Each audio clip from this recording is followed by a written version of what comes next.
창세기 31장 36절에서 42절 말씀 교독합니다. 오늘 말씀은 야곱의 항의입니다. 지난 22년 동안에 눌렸던 것들, 외삼촌에게 하고 싶은 말을 이제 하고 있는 것을 볼 수가 있습니다. 첫째는 36절 37절에 이렇게 말했습니다. 내 허물이 무엇입니까? 내가 뭘 잘못했습니까? 내 죄가 무엇입니까? 이렇게 항의를 했습니다. 찾아보시니 외삼촌 말대로 내가 외삼촌 것을 도적질했다고 그래서 지금 나를 이렇게 죄인을 잡듯이, 범죄인을 잡듯이 온 식구를 동원해가지고 칼을 들고 나를 찾아오셨는데, 찾아보니 아무것도 없지 않습니까? 제가 무엇을 잘못했습니까? 30절 말씀, 왜 나를 도둑놈 취급을 하십니까? 이렇게 항의하는 겁니다. 제가 절도한 것이 있으면 우리 둘 사이에 판단하게 하소서. 큰소리 칩니다. 네, 심판받겠습니다. 절도한 것 있으면 심판받겠습니다. 사실은 절도한 게 있잖아요. 근데 모르니까 큰소리를 치는 겁니다. 모르니까. 그러니까 이 장면에서 야곱도 모르게 진행된 그런 도적질이 야곱을 사실 위태할 수 있거든. 위태하게 만들 수 있는데, 야곱은 그 사실을 모르기 때문에 아주 정정당당하고 또 당당하면서 큰 소리를 치는 것입니다. 두 번째 보면은 38절 40절에 보면은 그동안의 고생을 회고합니다. 38절에서 지나간 22년의 세월을 목동으로 지낸 것을 돌아봅니다. 야곱은 외삼촌의 암양들과 암연소들을 정성껏 돌봤습니다. 자기 것처럼 아주 정성껏 돌봤음을 볼 수 있습니다. 그리고 자신이 임으로 처분하지 않았습니다. 그러니까 손실된 것들, 다친 양들, 또 약한 양들, 죽어가는 양들을 자기가 마음대로 처분하지 않고, 그것을 그 손실 난 것은 39절 보니까 야곱이 변상을 했습니다. 왜냐하면 외삼촌이 손실 난 것을 저녁에 숫자를 세보니까, 아침에 세보니까 저녁에 몇 마리가 도난을 당했어요. 그러면 그것을 외삼촌이 네 책임이다, 네가 물어내라, 이렇게 말을 한 거죠. 아주 야박하게 말을 한 겁니다. 그때마다 야곱은 없어진 것만큼 자기가 자기 양에서 변상을 했습니다. 그리고 또 40절 말씀 보면은 눈 붙일 시간도 없이 더위와 추위 속에서 일만 했다라고 했습니다. 그 세월이 22년이었습니다. 그 세월이 22년인데 22년 동안 아주 성실하게 자기를 일만 했다, 성실하게 일했음을 회고합니다. 그리고 그 사실을 외삼촌이 알죠. 지금 말하는 이 사실을 외삼촌도 인정하는 바예요. 그래서 외삼촌, 제가 그렇게 일을 했기 때문에 이제 집으로 돌아갈 만한 자격이 있다고 생각하는데 왜 나를 이렇게 죄인 취급하십니까? 하고 항의를 하는 것입니다.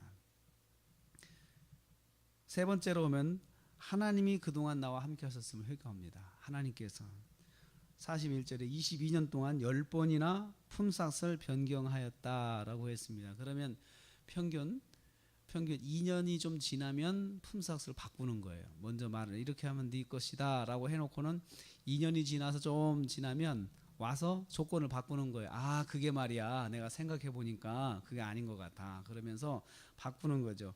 2년이면 양이나 염소가 새끼가 나가지고 완전히 새끼여서 완전히 자란 상태죠.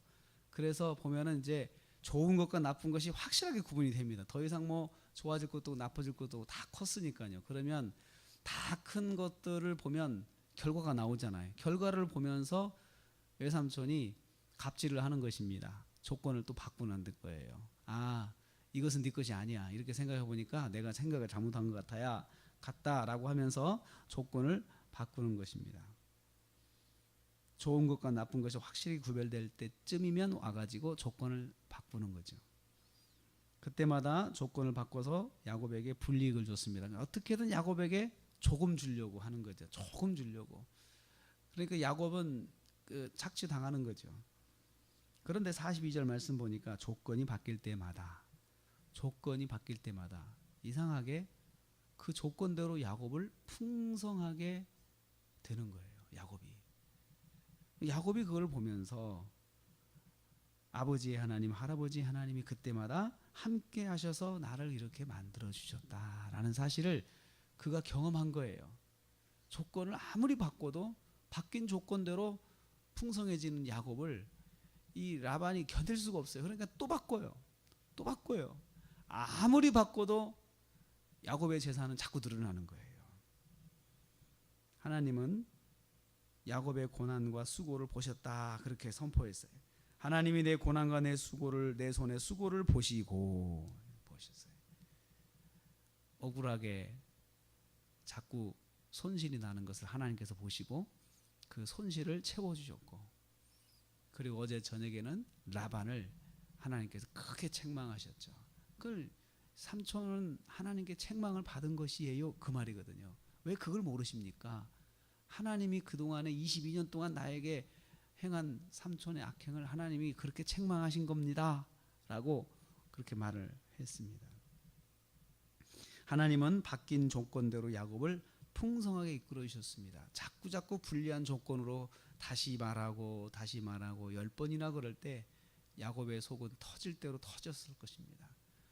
화가 나고 이거 삼촌 이건 그건 아니잖아요 라고 또 따질 수도 없고, 처음 14년은 결혼을 해야 되니까 따질 수가 없는 것이고, 그 다음 또 그 6년은 또 자기가 재산을 모아야 되니까 따질 수도 없는 것이고, 그나마 주는 것이 감사하죠. 그런 마음으로 받았습니다. 조건과 상황이 야곱에게 절대 불리해졌을 때마다 하나님께서는 야곱 편이 되어주셔서 야곱을 풍성하게 해주셨습니다. 저는 이 말씀을 가지고 한 주간을 지내기를 원합니다. 우리가 살다 보면 우리에게 생각하지 않았던 조건, 불리한 조건들이 자꾸 올 수가 있습니다. 그때마다 우리가 화가 나고 마음속에 근심이 되고 걱정이 되죠. 그리고 손해가 뻔히 보이는 일이기 때문에 우리가 그 잠 못 자고 고민하고 또 어떻게 하지, 이러면 어떡하지 하고 걱정을 할 수가 있습니다. 그런데 오늘 말씀 보니까 10번이라는 조건이 바뀔 때마다, 10번씩이나 바뀔 때마다 매번마다 하나님께서 불리한 조건임에도 불구하고 야곱과 함께 하셨습니다. 야곱과 함께 하시니까 불리한 조건인데도 불구하고 야곱은 풍성한 열매를 거뒀던 거예요. 그걸 보면서 라반이 자꾸 바꾸고 또 바꿔도 결국은 하나님이 야곱을 채워주시니까 야곱이 부자가 되었습니다. 저는 우리가 사는 세상이 날마다 한 주가 바뀔 때마다, 그리고 또 새로운 달이 올 때마다 사실 조건이 막 바뀌는 것을 봅니다. 자꾸 참 어려워요. 참 어렵죠. 조건이, 경제적인 조건, 또 외교적인 조건, 우리나라의 상황이 자꾸 더 복잡해지고 어려워져요. 그러니까 이 가운데서 직장 생활하고 또 먹고 살기 위해서 애쓰시는 분들은 참 어려울 것 같아요. 그러니 속이 끓죠. 편할 날이 없죠. 그러나 오늘 말씀 보니까 그때마다 하나님께서 야곱과 함께 하셨습니다. 그때마다. 그래서 결과적으로는 야곱을 부자를 만들어 주셨어요. 이런 하나님께서 이번 주간도 혹시 조건이 바뀌어서 마음이 상할 수 있겠지만 그때마다 하나님이 함께 하신, 야곱과 함께 하신 하나님께서 저와 여러분에게도 함께 하시고 이번 주에 또 풍성한 열매를 맺으실 한 주간 되시기를 주님의 이름으로 축복합니다.